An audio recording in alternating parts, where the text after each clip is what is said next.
So you have those two. Are these all of them are they've all been going. Then I better say thank you, Pat Metheny, on Talking Your Tech. Thanks so much for being on the stool again with me. We did this once 15 years ago, but we weren't on video. So this is just really great. This is the anniversary episode with my all-time favorite guitar player. So it's great to have you here. Let's just start off talking. I do this tech video show. Mm-hmm. You've been playing electronic music, technology, bringing technology to the guitar for many years to a new zenith with Orchestrion. Orchestrion? Orchestrion, with Orchestrion. Why don't you tell us what's going on with that? It's a 2-year-old album, but it's about to be revived. Well, you know, for me, you're right. I've lived right on the front lines of this incredible musical instrument technology revolution that has really paralleled the communications revolution that we've all lived in with our iPhones and computers and everything. Same thing has happened in the world of musical instruments over the last 40 years, which kind of, you know, fortunately for me, has paralleled my life as a musician almost exactly.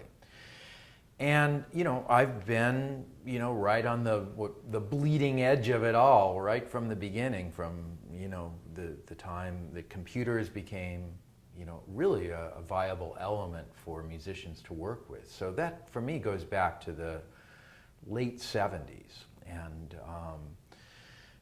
you know, I love that world. I'm really fascinated by all of the possibilities of it, and particularly the control possibilities of it, meaning what you can do as a composer, what you can do as an orchestrator, as an arranger, as a band leader. Those aspects of it are most interesting for me. The part about it that I've liked the least all the way through is the fact that with all this stuff, as great as it's gotten with 24-bit, 192K, all this super high-end stuff, still it's coming out of speakers. And music that comes out of speakers, to me, I also have a very deep relationship with because I'm an electric guitar player. My first musical act was to plug it in. So speakers, wires, all that stuff are like mouthpieces and reeds are for horn players. I mean, I really live in the world of speakers. However, I also live in the world of acoustic guitar.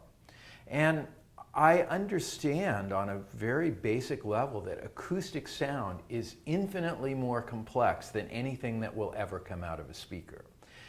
And for that reason, I've really been thinking since I was a little kid about ways of getting acoustic elements sort of in the mix more for me. And so the Orchestrion project is essentially this. It's taking the front-end control of 21st century technology, meaning computers and so forth, but with a sort of, you know, 19th century output, meaning acoustic sound. So in essence, what I'm doing is from my guitar, I'm triggering acoustic instruments, physically beating, smacking, hitting, blowing, doing physical things. And this is something that just has not been looked at. And to me, it's an incredibly interesting and exciting way to make music. And I kind of had to invent a way to do it. I mean, the tech was there because I followed this world closely from the days that my grandfather had a player piano in the basement. So is that what you're controlling? It's not a player piano. It's like we saw in the movie, the movie that came, Marty Scorsese movie, Hugo. Yeah, right. Well, it's funny. There are a lot of parallels with what happened around the turn of the century, where, you know, automation was sort of suddenly this thing. And player pianos are the thing that most people kind of instantly recognize, where there's this So what are you piano playing? roll. So what I'm playing is, I mean, basically player pianos worked on, you know, a piano roll that had little things in it that moved the keys. Mm-hmm. Sort of in the early 80s, Yamaha came out with the Disclavier, which most people are familiar with from hotel lobbies where it's playing a bad version of Girl from Ipanema instead of the guy. Right. In fact, it's a pretty amazing technology that's using solenoids. It's using little mechanical devices to move the keys. When I saw that, it was like, okay, first of all, with that you can get dynamics, meaning you can get that as opposed to a player piano where everything is da-da-da-da-da-da-da-da-da-da, which you hear for about 3 minutes and you want to kill yourself, basically. Without dynamics, music doesn't really do what music can do. So with the advent of the disc clavier, it was sort of like, okay, that has now been sort of established as a possibility. Could that happen with other instruments? And you know, I sort of looked around over the past 20 years to find people who were doing this or doing that. Like, here's a guy that's doing solenoids where it's hitting things. Here's a guy who's doing some pneumatics. I mean, it's like this range of people, none of whom knew that the others existed, basically. So the DVD and movie is you leading a concert of these instruments, right? Yeah, basically it's hundreds of solenoids and pneumatic devices controlled by me playing the guitar, and also with my feet controlling this very intricate computerized web, basically, where on the fly I can make stuff up, or I can also compose, and I can sort of go anywhere from nothing, meaning completely improvised, to deeply composed, and sort of anywhere on that spectrum that I want. But I do it in a way, I mean, this was important for me. I didn't want there to be a computer on stage, because to me when I see a laptop on stage now, I mean, that was kind of hip in 1998 for about a month, but now when I see people with computers on stage, I always think, well, are you sending email or what? You know, to me that's like so corny that I really did not want to have any sign of a computer on stage. So I kind of had to develop this thing where I could do it all with my feet, which was kind of complicated, so but your feet, people don't realize what's going on, and that's kind of what the intention was. So your feet control what instruments? All. Bass, drums? Everything. Bass, drums, piano? Well, I mean, no, it's all, the instruments are controlled from the guitar. Okay. But I can orchestrate. For instance, I can say, okay, now I'm going to play the bass. Mm-hmm. So I can go here and it's the bass. Or I can play the bass and the drums at the same time. Or I can play all of the instruments at the same time. Or I can play just the bottles and the bells. Or, you know, I can make all these decisions sort of on the fly. And I can also record them, loop them if I want. Or I can also just go to some sort of already organized setting. You know, I mean, it's very difficult to explain, actually, and I've been trying for 3 years to explain this pretty much unsuccessfully. Okay, well tell us about the movie. What is the movie? Well, the movie was, I mean, basically the process was like this. I sort of had this idea. Everybody thought I was nuts. I said, book a bunch of gigs, I'm going to make this record, and everybody was like, okay, what are you going to do exactly? And then I kind of fumbled around like I've been doing here for the last 5 minutes trying to explain this. And yet at the same time, I had a pretty good idea that it would work and that it would be cool. So basically, I commissioned people to build the instruments and wrote a bunch of music, made a record, and then did about 140 concerts around the world. And at the very end of it all, we went into a church where I put it all together, a kind of abandoned Brooklyn, beautiful place that I lucked into. And we filmed at the very end of it all for a couple days. And you know, basically I kind of went tune by tune and played the pieces from the concert, and they did it in sort of IMAX 3D HD 7.1, you know, it's like very state-of-the-art kind of recording, and it's called the Orchestrion project, and is out now, and there'll also be a soundtrack album of it that'll come out. It took 2 years. Pardon? It took 2 years to come out. It took a while for it to come out because of just business stuff that I don't understand. Mm-hmm. So, yeah. As you look back on this chapter of your life, I mean, I'm sure a lot of people say, you know, it's a lot easier to just play your guitar, you know, just right? I mean, well, was it worth it? Was it worth it? In a lot of ways, I mean, this all started because people asked me to play solo concerts all the time. Would you do a solo concert? Would you do a solo concert? And for me, it's like with anything, the whole idea of coming up with a conception of how to do something is almost as important as actually doing it. And I thought, if I ever do a solo concert, I want to do something really different. So I think we could probably say mission accomplished on that front. Do you want to do a sequel?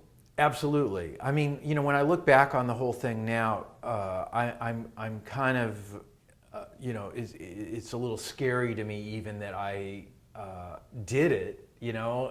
I didn't have time for fear at the time while it was going on because there was this looming tour record deadline. I had to get it done. But I feel a real sense of accomplishment with it because it was something where I really had to figure out a whole new language of performance and of music to do something that really nobody had ever done before. So, and then besides that, the actual music is, to me, some of the best bunch of notes that I've ever kind of run across. But you went straight from that to an analog jazz quintet. Well, I mean, kind of in the interim, I did another straight up pure solo guitar record too, which is this one called What's It All About, which seems kind of the flip side of the Orchestrion thing. When the Orchestrion tour was over, I wanted to just, first of all, play some other people's notes, because between the Orchestrion record and The Way Up, which was a group record before that, I'd been writing all this super complicated music. So I kind of wanted to just do something very simple in a way. So that record came out, which had a really nice life as a record and still does. I guess people still like it. And then now is this record called Unity Band. It's a quartet with Chris Potter, amazing saxophone player, and a great rhythm section of Ben Williams and Antonio Sanchez. And we've been doing what will wind up being about 150 gigs around the world. When does the tour end? It ends in mid-October. Okay, so we're at the tail end of it. Yeah. Okay. And before I ask you about what's next, tech that you bring with you, I want to hear about. You're traveling for 150 dates. You have your guitar, and you don't even bring a guitar to your room. I don't know. So what do you carry around with you? Is it an iPhone, an iPad, a laptop? What are you living with? I'm pretty much your basic Mac guy. I've got iPhone, MacBook Pro. I've really lived pretty deeply in the Mac world for 20 years or more now. Like so many people, Macs have been, at least until recently, if you're a musician, you sort of live in the Mac world. So yeah, I'm fully there. I also have 3 kids, so we have iPads and so forth, that are... So are you sitting upstairs with Pro Tools composing music? Are you FaceTiming with the kids? What are you doing? For me, composing happens within the world of Sibelius and Digital Performer. Those are the 2 platforms that I use. It's funny about FaceTime, because I do spend a lot of time on the road. We've all kind of found that seeing each other, it makes it all even sadder. Mm-hmm. So we just talk on the phone, basically. But of course, Skype has been fantastic for musicians that travel internationally, where hotels used to just stick it to you big time for long-distance phone calls. Now we can really talk for as much time as we need every day, so that's great. Now, there's been the big trend the last few years for these online radio stations where if I like Pat Metheny, I like Lee Ritenour. I like Weather Report. And I have a list here, I'm going to read it to you. And I would always wonder what the flip side is. There's all this music, and if you like this, you like this. Let's go over some of those. Call it up. Okay, so your station on Pandora, if I like Pat, I like Mark Isham. I like Here to Stay by the group. I like Acoustic Alchemy. I like John Lukpani. I like Oscar Peterson. And that was solo Pat. If it's group Pat, it's Bright Size Life from the trio, Lyle, Weather Report, Charlie Hayden, and Craig Chiquito. What's your take on the online radio? And yeah. I have a very unusual relationship to music that is not remotely based on probably any of the reasons that would connect the things you were just talking about. If I think about Ravel, I think about Herbie Hancock, and what computer program would make that connection, I think, has not been invented yet. To me, style and genre are absolutely nothing. Music to me is one big thing. I don't really, I mean, the other discussions about music are almost always about politics and culture. And I really live within the world of like F and B flat and what happens when you put those two notes together and then you add an A to that. What is that? Is that this sound or is that sound? And to me, the other stuff have to do more with like what clothes people are gonna wear or which audience is gonna, you know, adopt that lifestyle. I don't really care about lifestyle. I don't really care about too much about right now. I kind of think about, you know, the people who are not born yet. Do you listen to these stations? Do you listen to these stations? I do. I don't. Do you do Pandora or I don't. iHeart? You know, I honestly have very little input time. My time is spent mostly on output. So and then I listen. So the world of online music, do you access any of it? You know, for my kids, I do a lot because you know they're interested in various different kinds of things. So I'm sort of the family IT guy, you know, like keeping everybody's iPods up to date with whatever the new, you know, Daft Punk release is, and you know what the new Elmo movie is for our little girl, you know, and so forth. So you know, I do in that respect. But in terms of my own listening, I mean, I listen to a lot of Bach. I listen to a lot of Charlie Parker. I listen to a lot of Coltrane. I mean, the standards. On CDs in your computer? No, on iTunes. iTunes. You know, I kind of keep everything there on the computer. But it's mostly what I'm listening to is what I'm working on. You know, if it's a new record, a new release, a new bunch of tunes, it's like, you know, it's like I say, I'm mostly on output. I don't get as much input. There's an iTunes Essentials. Did you do that, or did they just choose it? Let me tell you the 10 songs. Last Train Home, Here to Stay, Don't Know Why, Have You Heard, This Is Not America, James, Roots of Coincidence, Bright Size Life, Jocko, and So It May Secretly Begin. Is that a good 10? One thing that I notice about my thing is that if you go to one of my concerts and you take the first row, there will be no consensus among those 20 people about anything that I have ever done. To this guy, it's like, well, of course, it's, you know, really the group. It's only the group. And the next guy's going to say, I hate the group. I only, you know, it's only trio stuff. That's, you know, and what's really hard is to find somebody who sees it the way I see it, which is that it's all one thing. It's not separate at all. And actually, for me, that's kind of the bigger message, is that all of this stuff goes together. It's not compartmentalized as this versus But if you have a new listener like Sean over here and had to pick 5 songs. I would look at him and I would decide. Based on how he looked. Yeah, I mean, you know, it's difficult because there is no consensus. I mean, it's, you know, I think that for almost, well, many artists, it's like clearly that one, and then, oh yeah, then there's others. But for me, it's really equally spread out. So you don't have a favorite album? To me, it's one big album. It's one big long song. It's one big improvisation. Not one sticks out? It's all connected. Not one favorite song either? No, it's all Is it one 400 thing. songs or 500 songs that you've Something written? like that, yeah. On Bob Edwards, a few years ago, you were on there and you talked about 400. So Yeah. it's got to be up to 450 by now, right? Probably, yeah. I mean, well, I'm very lucky in the respect that I get to very deeply and intensely live within the world of music and pretty much of my own design. You know, I've really been able to follow through on kind of, you know, I mean, if I think back to Bright Size Life, the first record that I made, you know, which is really, it's getting close to 40 years ago now, the basic premise that was set up there remains viable to me. I mean, I could still play all of those songs, sometimes do. And that basic, you know, set of principles that I think started, you know, kind of in motion right around then, is still really the fundamental thing that I've kind of built on.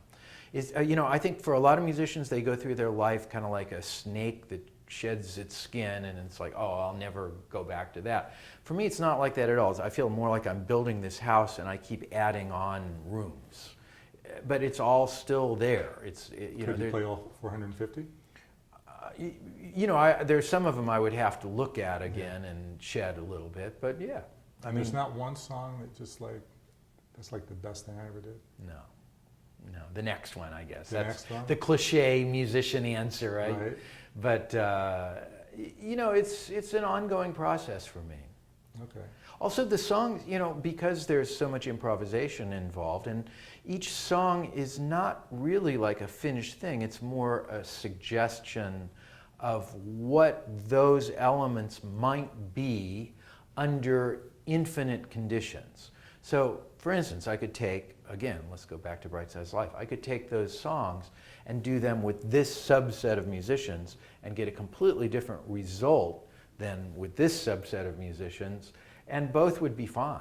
Yes, but some of the songs have lived on. Bright Size Life, Jocko, Unity Village, Phase Dance, San Lorenzo, and we can go on, have just resonated with people that, as opposed to other songs, is it Midwestern Night Stream? That maybe didn't resonate like those songs resonated. Well, here's another thing. At the time, we're talking about Bright Size Life. At the time Bright Size Life came out, which was 1975. 1975. Or 76, I guess, by when it came out. When it came out, it was moderately,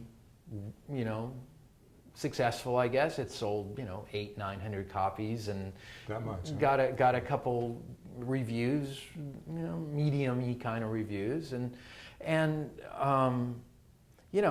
it really wasn't till about 10 or 15 years later that people really noticed it.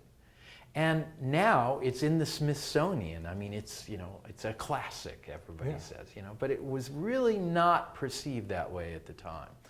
I've seen that kind of again and again and again, and more to the point, most of the people that are really enthusiastic about Bright Size Life are people who were not born at that time. And I was born then. Yes. I notice this again and again and again, that the people who really get hip to something, first of all, it may take 15 years before they really do. But, I'm kind of swinging for the fences in the sense that I understand that many of the people that are going to really follow, like, for instance, the Unity Band record that's out right now, they're not here yet. They're not even on the planet right now. Okay, so Bright Size Life is in the Smithsonian. Do you have other albums in the Smithsonian? Well, that was this compilation that they just put together that came out this last year of, I don't even know what it was, the most important jazz records or whatever like that. But, whatever. I use that just kind of as an example that... the funny thing about the album, it sounds just as contemporary today as it did then. And the songs are great songs. Well, I think that, there's... And you had Jocko. I think there's musicians that are kind of trading on the culture. I've been around long enough now, too, that just within the culture, I've been very hip, not too hip, medium hip. It's like doing this and doing that. If you follow that stuff, you're going to just get distracted. The only currency I deal with is good notes, and how do you look back at Bright Size Life, since that's the album that is considered one of the classics? Well, for me, it's like... Paint a picture of what it was like in 1975. It was you and Jocko and... Bob Moses. In Germany, right? That's where we recorded it. To me, when I think about not just that record, all of the records, there are good notes, hopefully, invoked that set up the potential for things to happen. And, good notes are good notes. It's like you can talk about... But tell me about the recording. You went from Missouri to Germany, or you were in Miami? It was probably your first time over there, right? No. I had been, by that time I'd already been playing with Gary Burton for a couple years and had toured a lot. Had made a few records with Gary at that point. And, on ECM. On ECM, yeah.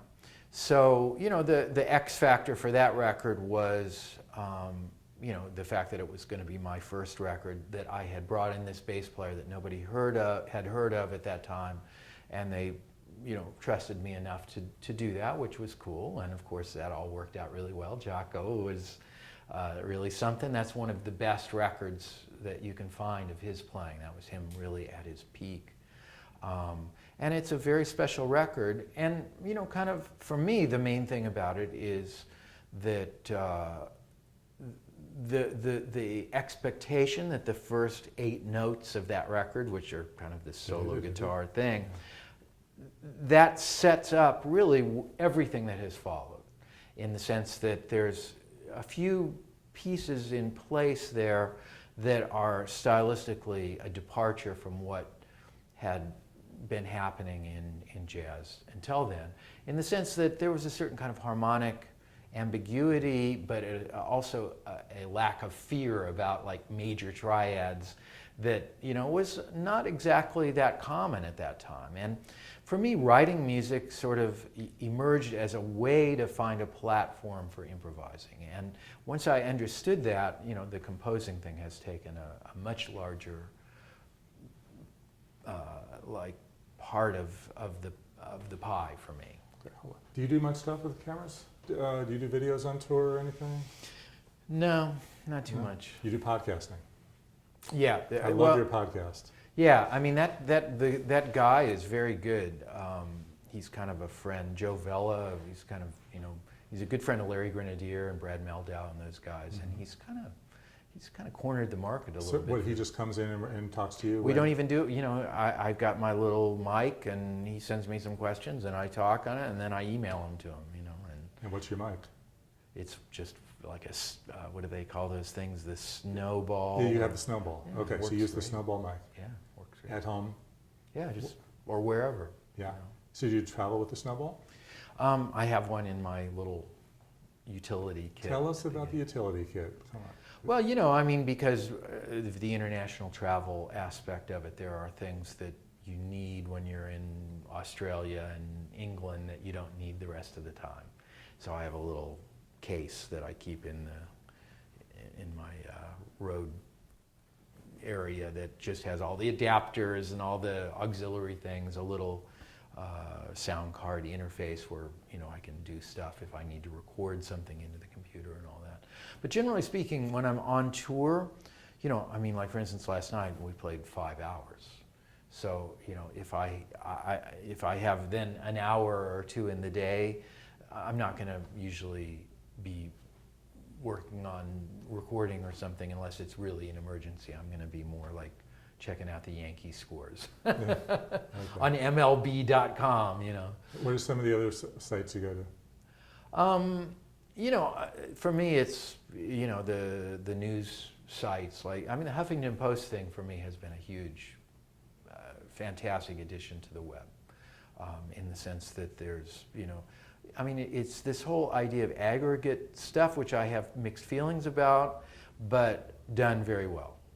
To a certain demographic of which I sort of fit, which is kind of slightly to the left, and as opposed to the Drudge days where that was sort of the only aggregate thing, which was seriously to the right. So now there's a Fox MSNBC kind of balance there, in terms of the major sites. For me, I am following politics and sports, basically. Those are the things that I really use the web for. And music? A little bit of music, but to me music is, I have a very different kind of privileged relationship with music, which is I live inside of music. I kind of don't need to go outside and look into it. My life is really filled up with being able to explore music on a very intimate level. And what anybody else thinks so about it. you're not reading Billboard and Rolling Stone? And I don't really care what anybody thinks, because there's not too many people that know that much, honestly. No offense, but I wish there were, actually. I wish there were more really sort of trustworthy sources. I believe that this is something that's really missing in the music world, is not criticism, sort of musicology. And I mean, to me, reviews in general, that's a form that has really overstayed its welcome. And now that we're in the era of comments, basically what's the difference between the guy in the New York Times and the dude on Amazon? The answer is none. It's two people who basically don't know too much talking about something that they don't really understand. Well, you get a lot of comments on your site. Do you check them out? I know that in my world, a lot of the comments can be pretty out there, and people like being anonymous and like being very rude and nasty. What's it like for you? Yeah, I mean, I would say that's, I mean, at this point, it's sort of, what is that thing about, like, how many posts does it take to get to a reference to Hitler or something like that? It's like the 6 degrees of Kevin Bacon of the 21st century, right? That's sort of the culture of the web. That's a little bit my point, is that I feel like the more responsible kinds of truly informed, probably coming from musicians, discussion about music would be really great. But do you check your site after a concert to see what people are saying? No, I don't really care. At basically, one point early on, you used to communicate with the fans directly. I remember Prodigy back in the way long ago, and I don't think you're doing that now. I think that everybody had a certain kind of excitement early on, and I did too, about, wow, this is a really great thing. But I would say that kind of what you referenced, the fact that people being anonymous allows a certain kind of whatever to it all, that the whatever part of it has sort of become dominant. And there's some, we're kind of still in the infancy of all So the this. Facebook and Twittering that's done on behalf of Pat Metheny and the Unity Band is not by you? Not by me at all. In fact, I have to say I have opted out completely of that aspect of things from the inception of it. By the time Facebook and Twitter came along, I was already like, okay, I'm going to just concentrate on trying to play good, and I'm not really that interested. I'm not that social. I don't really stay in touch with that many people. Like I said, I've got 3 little kids, and I'm playing 5 hours a day, and working on music constantly. I don't really have that much extra time to mess around. Let's talk about YouTube. Okay? Okay. YouTube. Every performance you've ever given, theoretically, is on YouTube. Well, Unbelievable. Poland, Italy, Sweden, Switzerland. I'm looking last night. Everything from every era. It's amazing. How do you feel about that? It's an unexpected turn of events for me. I mean, when you play that crappy gig in Germany in 1983, that, it's like, well, okay, we got through that one. That's behind us. And then it sort of gets regurgitated 20-some years later, and it's like, oh my God, really? That's not too great.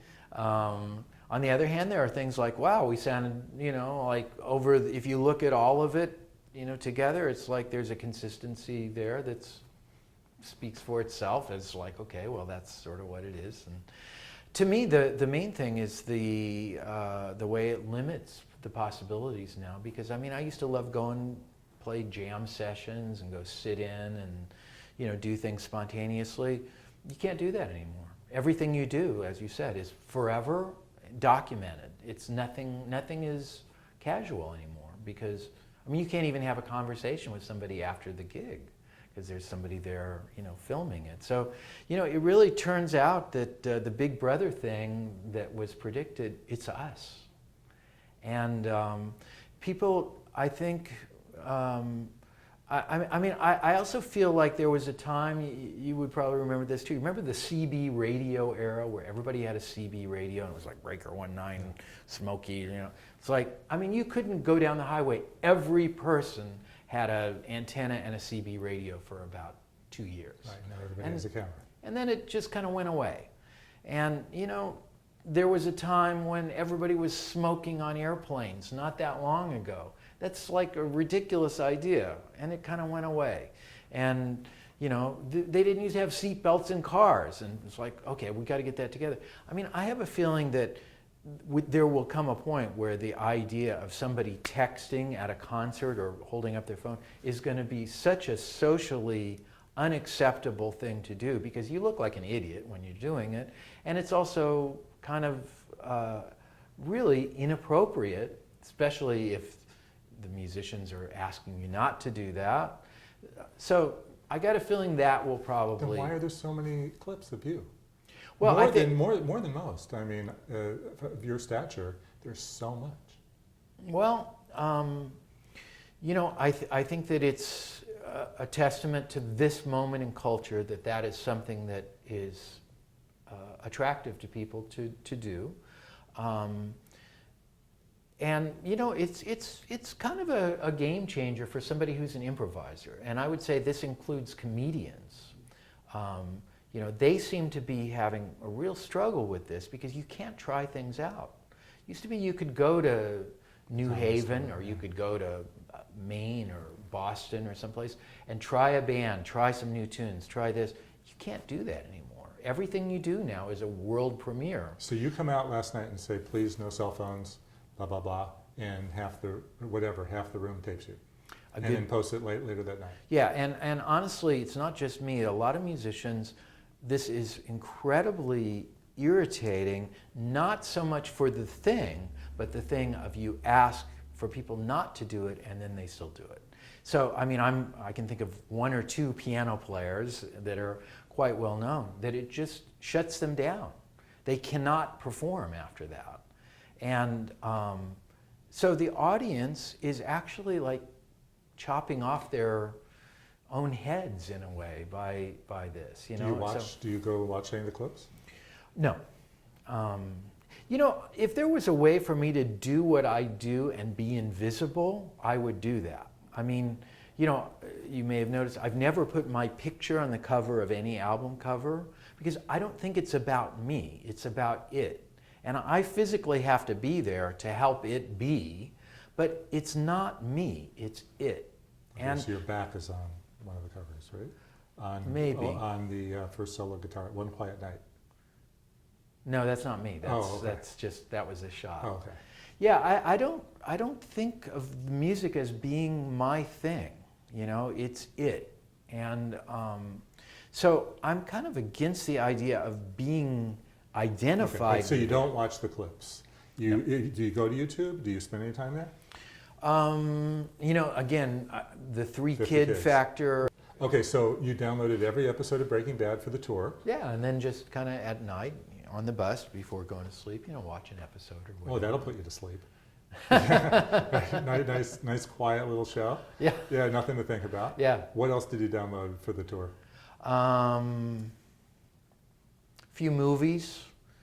But, you know, honestly, the Breaking Bad thing has been pretty much, that's been my, you know, kind of different tours have been different shows. Mm-hmm. You know, like where I watched the, you know, because I never watch TV.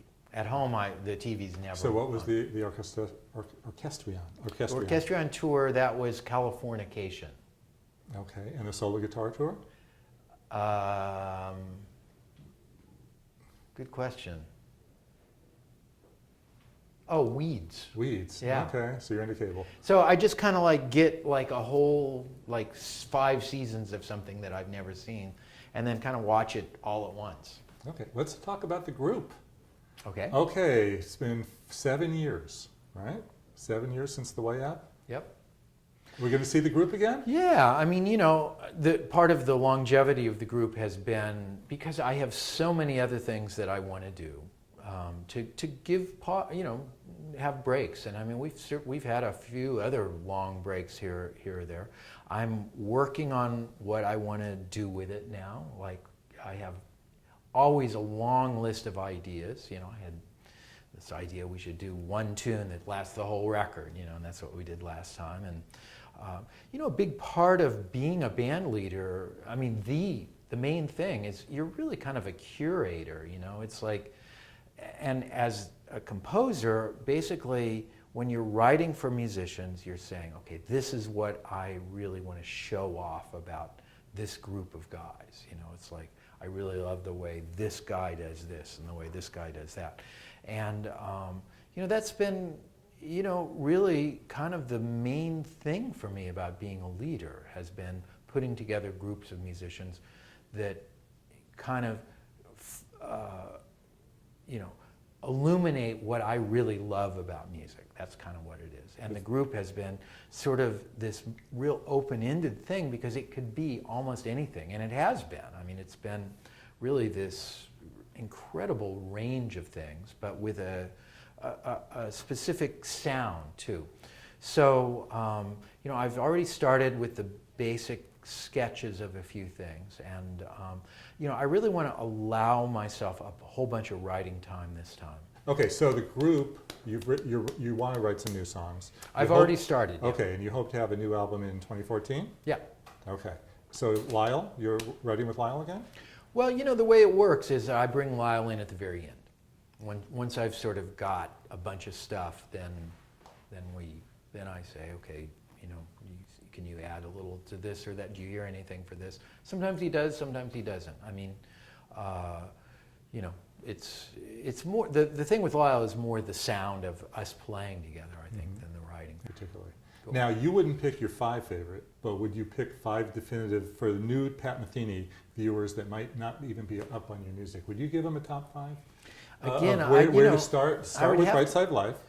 I'd have to look at them though to see. I mean, you know, there's a certain person that I would find myself sitting next to on a plane, and I might say, okay, well, you know, you should probably get Beyond the Missouri Sky, Secret Story, you know, Letter from Home, One Quiet Night, and What's It All About? And then this other guy over here, I might say, okay, you should probably get Song X, Zero Tolerance for Silence, Trio Live, you know, Till We Have Faces with Gary Thomas, and, you know, Pursuance with Kenny Garrett. And this other guy, I might say, okay, you should maybe get, you know, Imaginary Day.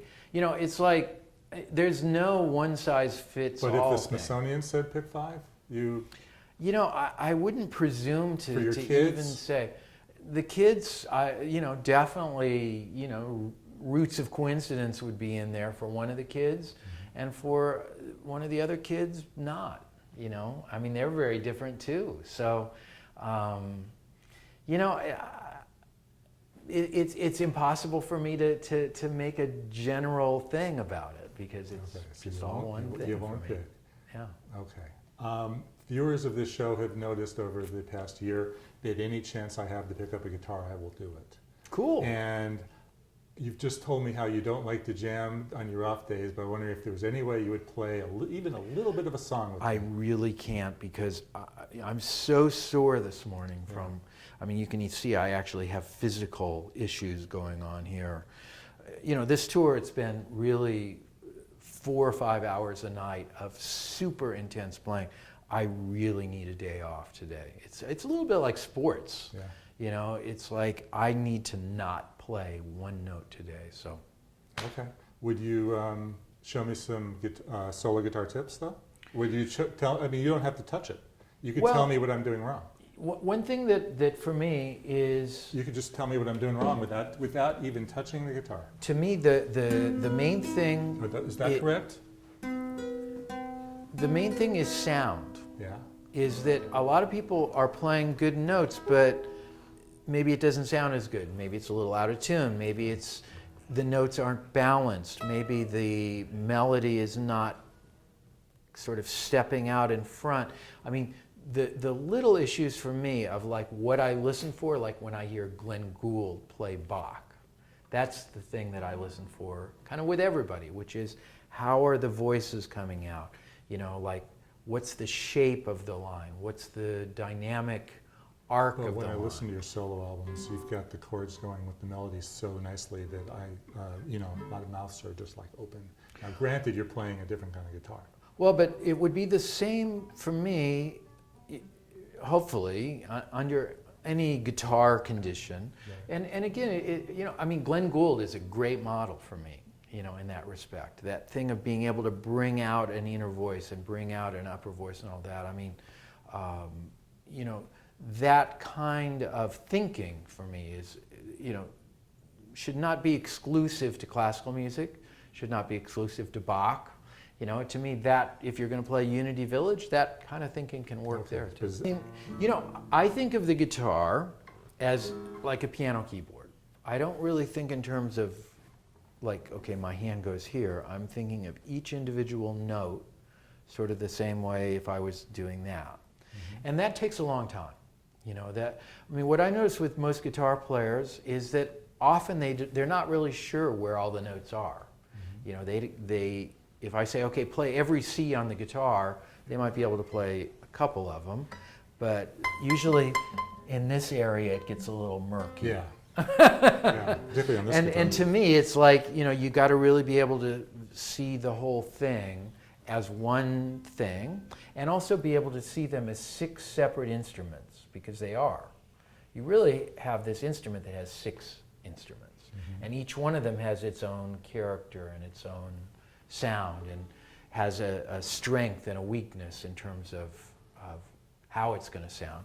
And the other thing for me is to try to get as much string ringing as possible, so that if I have a choice of playing, a note here where there's going to only be that much string ringing, or I can play it here where I'm going to have more string ringing, I'm going to do that. And so for that reason, I'm going this way a lot to try to keep more string ringing. Pat, thanks for doing Thank this with me. you. It was lots of fun. I have to take a photo of you before you run. I'm very impressed with your nails. I've never seen nails like that. We should get a shot of those nails. No. The camera's gone. No. It's Don't unbelievable. Do that. It's gross. It actually, I have to be careful not to reveal this to like when I pay at like McDonald's or something, because it freaks people out so much. This has to do with the baritone guitar, because without that, it's not going to happen. And basically, Korean women are like the John Coltrane of fingernails. They've sort of figured this out. And from that, there are a couple people who have sort of applied it to guitar. There's one guy in Germany who has really found, because each acrylic bass has a slightly different sound, kind of like picks do. And he's kind of experimented and has found really the ultimate mix of the various kinds of acrylics. So I ordered this stuff from him. I have a UV lamp, but I have to stay on it constantly. You can see that I'm No more patching picks for them you, together. Huh? No more what? No more picks. No, I use picks too. This is for playing solo and the Picasso guitar too. The strings are so thick that it just without that because this is fairly recent in the last 10 years for me. It was a constant battle of keeping fingernails going. So this is a real kind of life-changing technology for me, actually. Okay, but we won't show it. For a photo, can I have you hold this, or is this okay? Okay. It is your guitar, after all. Okay, let's move this, move the light over. To where? Fill in. Gear. Everywhere is gear. I have a Jeff now. You do? Yeah. I wanted to call him Jefferson. Yeah, you did. But the wife... his mom, my wife, is French, and to her it was too American. Yeah. You didn't... So he's a Jeffrey. You didn't choose Wes? No, I wouldn't put that on. It's bad enough that they're Metheny's. Yeah. I got this.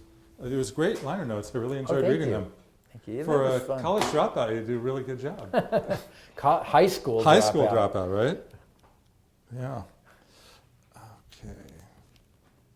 Okay.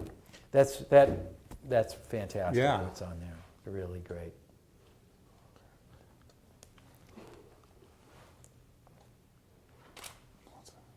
Now let's see. Have you ever been photographed without a guitar? Oh yeah. They always pull it out, right? Oops.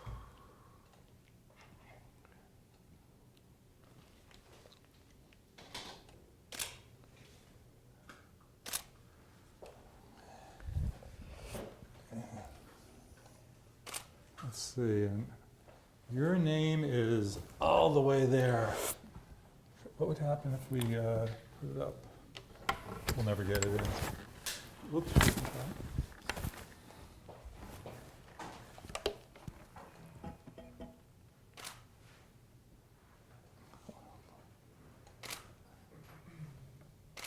All right, Sean? Yes, sir. Take a photo. Would you kill me if I held the guitar in my hand next to you? Not even at all, if we don't man. play? Not at all. You might want a different guitar though. Not you. I mean a different camera. You can't get it all, can you? Sure can. Oops. 1, 2, 3. Hey, I'm gonna one more thing while we're here, since we're talking about music. Is this how you do it? That is how you do it, but that is also in a Nashville tuning. So the bottom 4 strings are tuned up an octave. Okay. So if you had a guitar and you did that, then you would say, oh, well, that's why it sounds like that. But those are the right fingerings. Okay. Yeah. But it does sound. As I play along to the song, I say your fingers must get tired playing that riff all over and over and over You again. know, I mean, the chop thing for me is at this point, that's the least of my problems. Yeah. But back when you were playing phase dance every night. No. I mean, that's not hard. Yeah. I do a lot of things that are Right. physically much harder than that. I mean, playing really fast tempos, Mm-hmm. you know, with especially a band like this band where it's, you know, Chris, who's unbelievable at that. I mean, that's maybe the harder thing. It's like playing, you know, super burning kind of stuff. Yeah. 2 sets a night.